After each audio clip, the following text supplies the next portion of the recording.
Okay, that was Attack on Titan, Season 4, Episode 13. I didn't write anything down. I shouldn't have written anything down. I couldn't. I mean, I was just so, like... captured. One of the best episodes of this show, period. The first... I don't know what to say. The writing is so good, and I think... even you gotta wait for a series to finish before you can make a judgment fully, but it's very difficult for me not to say this is one of the best things I've ever read, watched, listened to. Well, it's one of the most well-written, captivating, compelling pieces of fiction I know. I'm like, it's so interesting because I'm not surprised. And I don't need to be. Like, I felt like as the episode progressed, I'm like, holy shit, everything's happening. Like, Mm-hmm. On Aaron's entrance there, I felt like I was pretty confident that he was going to show up at some point. But I didn't want to. I didn't think it'd be here at the restaurant. To be honest, I really didn't think that. I didn't think. This is gonna sound so cynical, but I didn't think I wanted it. Like, I think like.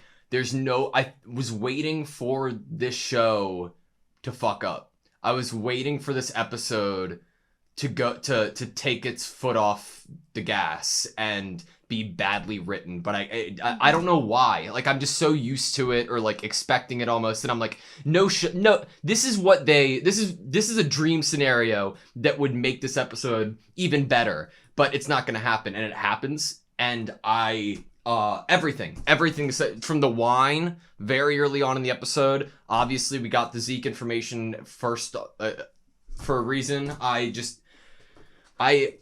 couldn't emotionally handle the entire first half, and I couldn't logistically handle the second half. Like, I'm genuinely, I love taking notes in this show. I love appreciating small details and seeing things. Little dialogue that I absolutely adore. I don't know if I should do it going forward. This is like, because I'm just so happy to be here. I want to appreciate the episode and every line that really stuck with me going forward, but it's hard. There's like a downside to it too, of not having it, because now I'm like, oh, what were those lines I loved so much? And like, but still, I was just so...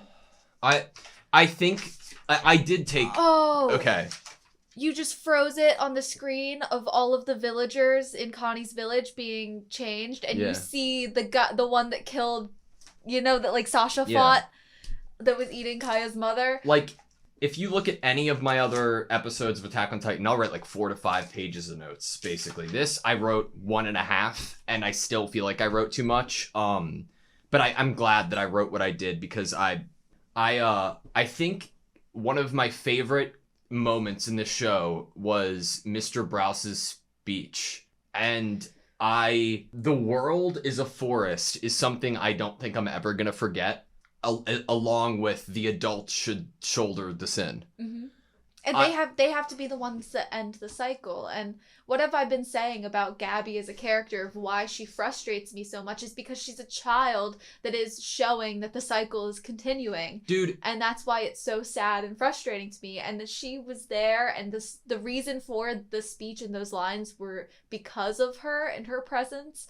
I know that you have mixed feelings about Gabby, but she is one of my favorite characters in this entire show, solely based off of how insane the writing is around my her. Feelings aren't of anything like bad. Like, I don't dislike her as a character. I've never once said she's a bad character. I've just said that she makes me sad and frustrated because that's fair. of her, narratively, what she's doing. It's just so fucking good. And I sound so stupid. You know what? Like, the fact that it was Mr. Bross delivering one of the most telling and real things, when he, obviously, his diction and accent is very different, and some people could consider that being uneducated. We saw like a fake, the way people talk being faked early on in the show, because obviously people's opinions change about you depending on how intelligent you come off. Mm-hmm. And Mr. Bross is one of the most intelligent characters in this entire show. Emotionally, because his in real time learning this information and rewording it and having the best opinion possible. And you know what? Holy shit. I knew the Kai, like, it's not that I knew it was gonna happen. It's like the perfect thing happened. I don't know how to phrase it. It's not like it earlier in the show, right? My dream from season 1 was like having a Titan hold a weapon, right? That kind of happened in earlier this season, right? With the Warhammer. That was like oh, I wish this would happen, and it kind of happened. It's not this. That's not what's happening. I'm trying to make that clear. It's just like, it's not me thinking that something's gonna happen or wishing something would happen. It's like, holy shit, they're doing it. Like, the second, one of the best parts of this episode was when Kaya tried to kill Gabby, because it was like, the whole speech had me, and I couldn't, like... And it's like you forgot about everyone else that was in the room first. At least I did. I didn't even think about Kaya receiving this information because they were playing up so much that Niccolo was telling Sasha's dad in front of Gabby that I completely forgot, because I was so into it that I forgot she was in the room and that she would be hearing this. I feel like I'm stupid because I thought that the writer forgot that Kaya was in the room. While it was happening, towards the end of it, I was like, this is Mr. Browse. Why haven't we shown Kaya's face on the screen? It was right when Mr. Browse said the adults should shoulder the sin. I was like, that's the adults. I can't believe, like, we're not going to go back to Kaya's emotions here, because Kaya had a very strong connection to Sasha, as we just, like, was reiterated the other episode. And then they did it. And I'm just like, I'm so astounded. I don't know. I feel like I can't do this justice. Like, you know? I feel like I can't do this episode justice just by talking about it, because it was so good for me. The music was really amazing. The music was really amazing. It was fantastic. The whole pacing of it was phenomenal. Like, I feel like I couldn't even really think for a lot of it, because it had me just so... I mean, come on, you enter in this restaurant, we're already feeling, the viewer, intense, kind of unsettled feelings, what's gonna go down? We sit down, the plate looks beautiful. We get that weird scene with Niccolo, but don't drink this wine, and he says some really mean things to Jean, and we're like, okay, something is up with the wine, which we thought it was when the MPs were drinking it, because it was just so suspicious how it was being handled. And then we get Hanji entering with everyone else, and then we get the kids sneaking down to the basement, and what happened with Falco, and then Gabby is like, kill me, not him, and then Niccolo tells the Browse family about what happened, and like everything, and then Kaya, and then he thought that'd be enough, but then Armin is now sitting across the table from Gabby, and you're like, huh, wow, Armin getting to have a conversation with Gabby, that's insane. It's crazy. Interesting character pair up, and I'm really into it. And then we go back to the other room, and Flock is there giving me these facial expressions like he's living his best life, and I am like, what happened to you? Like, nothing happened to him. He's always been this way. But the craziest thing is, like, if you had told me, like, if we think about antagonists or villains or people that do bad things in this show, most of them are like super gray area, and you know, you can't really put a label on it, or you could be like, they are kind of the main antagonist of this story. But if you were like, Flock is different, but he also like was Aaron being any form of antagonist to anyone in this story, and Zeke being any form of antagonist to anyone in the story is not a surprise. Is not a surprise at all. They kind of have been in their own way from day one. Like, Aaron was always the one kind of, you know, running forward, putting himself in harm's way. People were having to save him and chase after him. To some people, he would be seen as kind of like, he's chaos in a way, and he could cause bad things to happen. And then Zeke was also like a villain for some of it, but also is still very chaos. And so for them to do any bad things or any things that hurt people is not a surprise. But when you get a character that had such a righteousness when we first met them, like after they survived, he had this righteousness of like, Erwin should have been the one that was saved, and Armin didn't deserve, and Aaron, you're too, like, you were too emotional there, and you were selfish there.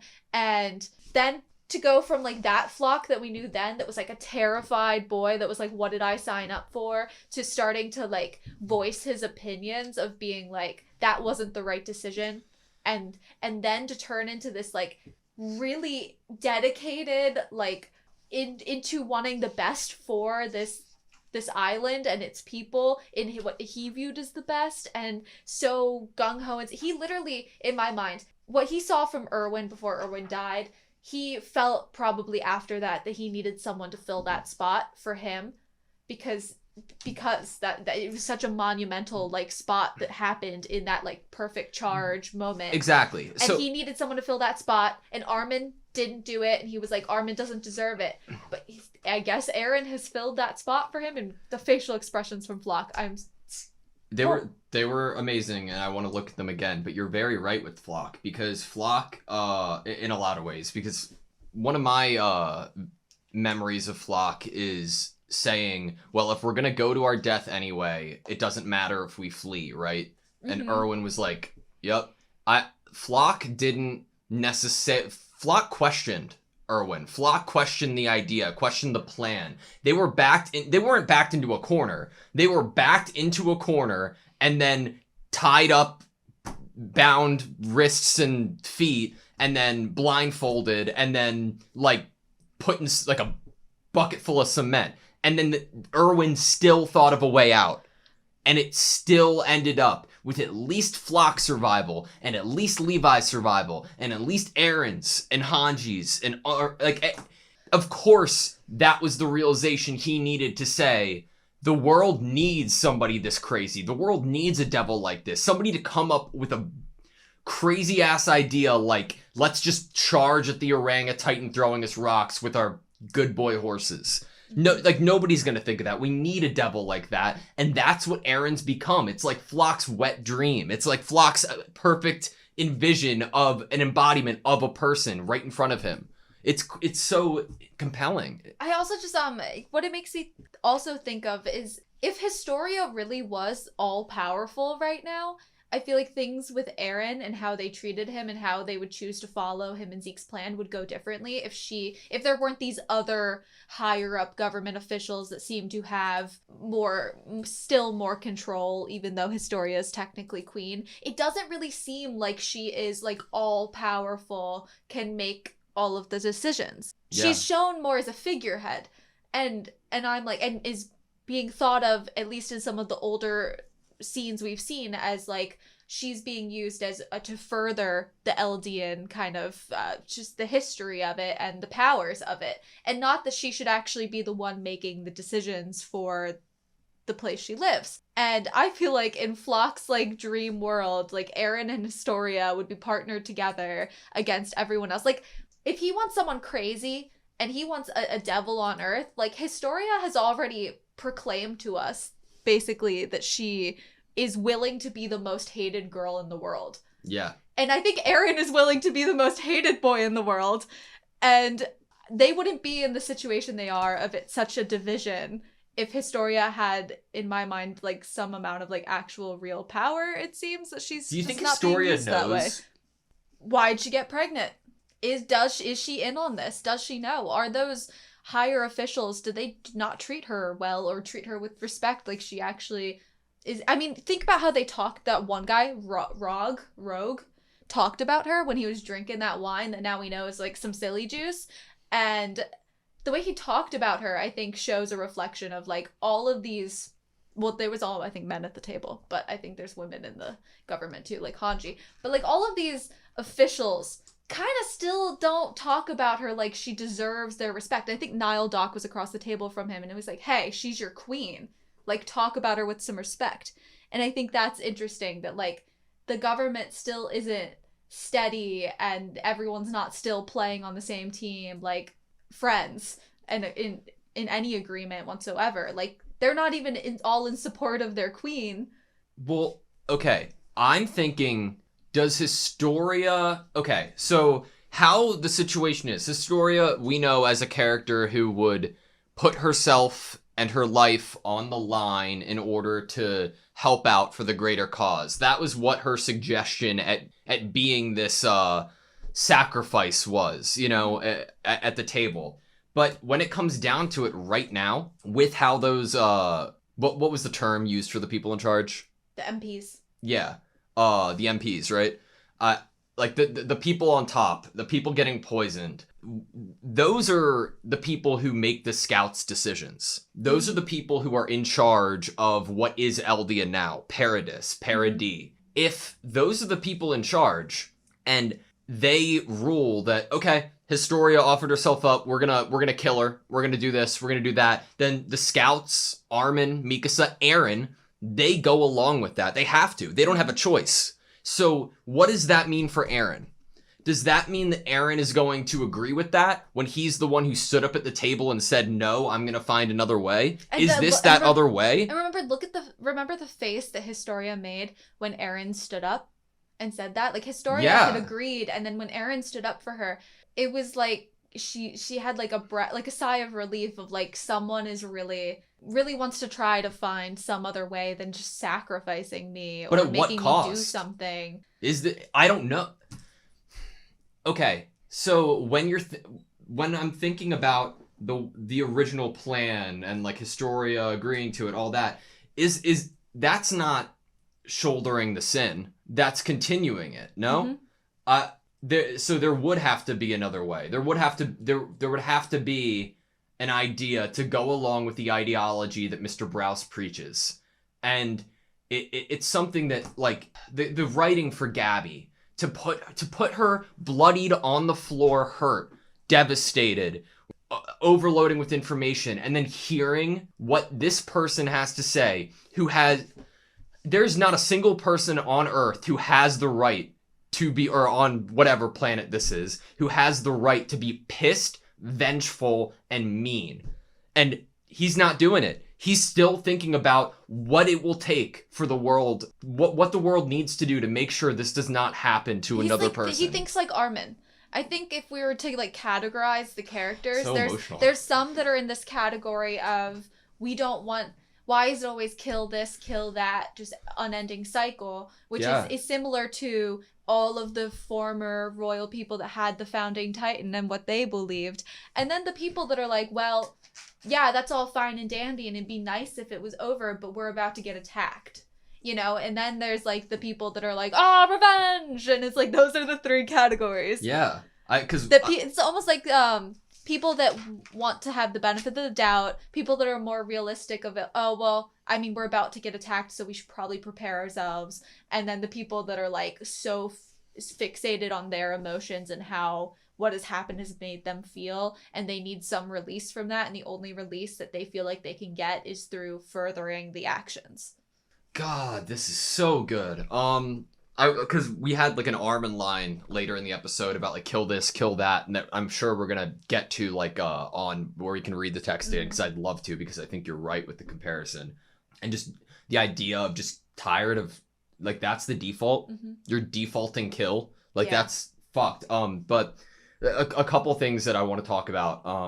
Timestamp 9:51, I believe, was when it's just like. Just another example of how I can't put into words how much I love this writing, and I feel stupid, and I apologize. I really, really like this episode, and it like really, sometimes you're like, man, that was a really good piece of media, and you just want to appreciate it. 9:51, zoom in on Falco. Obviously, it's red wine, but they're trying to make it look like blood. And it's like, oh, of course he's not dead. But what solidified the realization of it being something potentially being in the wine was the close-up of not blood dripping, but wine, the red substance dripping closer to his mouth. Because of course, that's what, what's his name? Niccolo? Niccolo would be looking out for. He didn't try to hit Falco here. He wasn't on purpose trying to... That was the first thing to grab. It was the only thing he had. I'm sure if he thought about it, which weapons do I have to hit this girl right now? He would have probably just gone with his fist if he had 5 seconds to think about it. But he was reacting to hearing this, and he was so distraught that he just grabbed it. Well, no, I think that it was the right call. Because, like... Well, I didn't say it. Well, no, I meant, like, I don't think that it was like, oh, first thing I can grab. I think it was most damage inflicted on this piece of shit little girl who killed my life. Right, but I'm trying to say that because of he wanted to do that, he wasn't thinking what he was grabbing, like he wasn't really thinking comprehension wise. Oh, this is the wine that has Zeke's spinal fluid in it. I definitely agree that wasn't the thought in his head, but I think he knew it. Like, I think that he, like, because why would he care? Split second? He obviously cared once he realized that it was the wine. He cared once he realized it was the wine on Falco.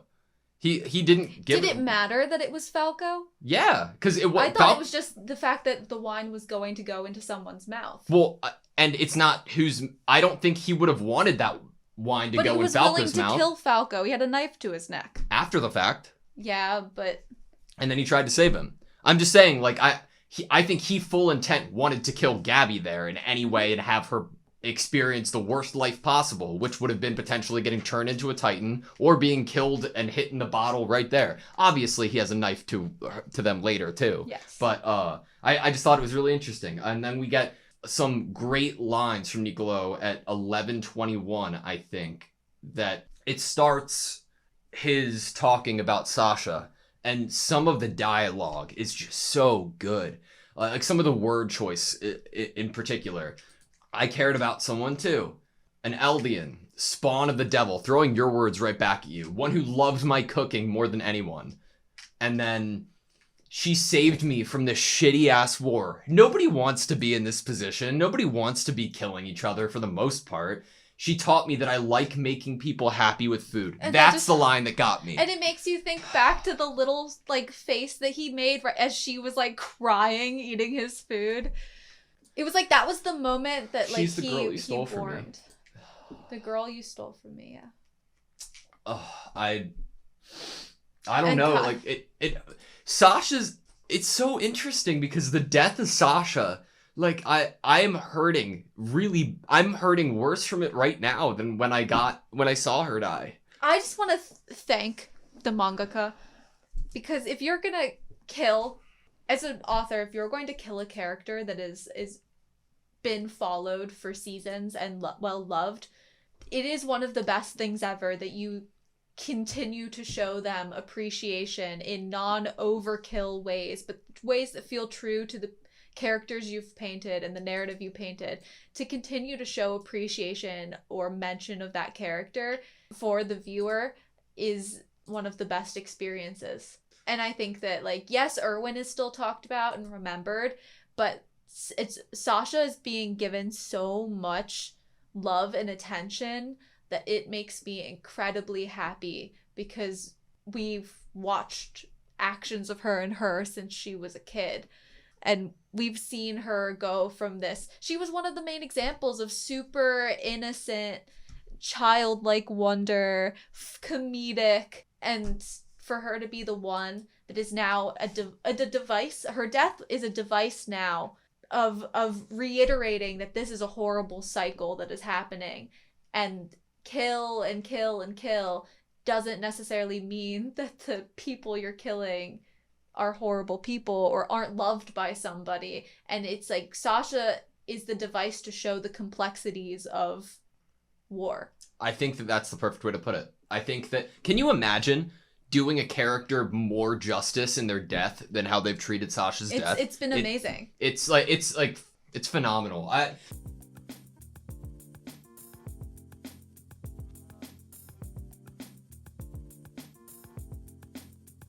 It was like she had like a breath, like a sigh of relief of like, it was like she had like a breath, like a sigh of relief of like,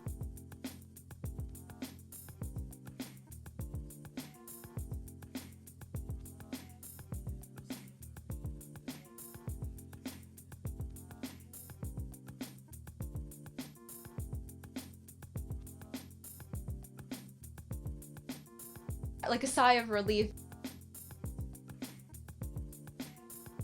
Like a sigh of relief.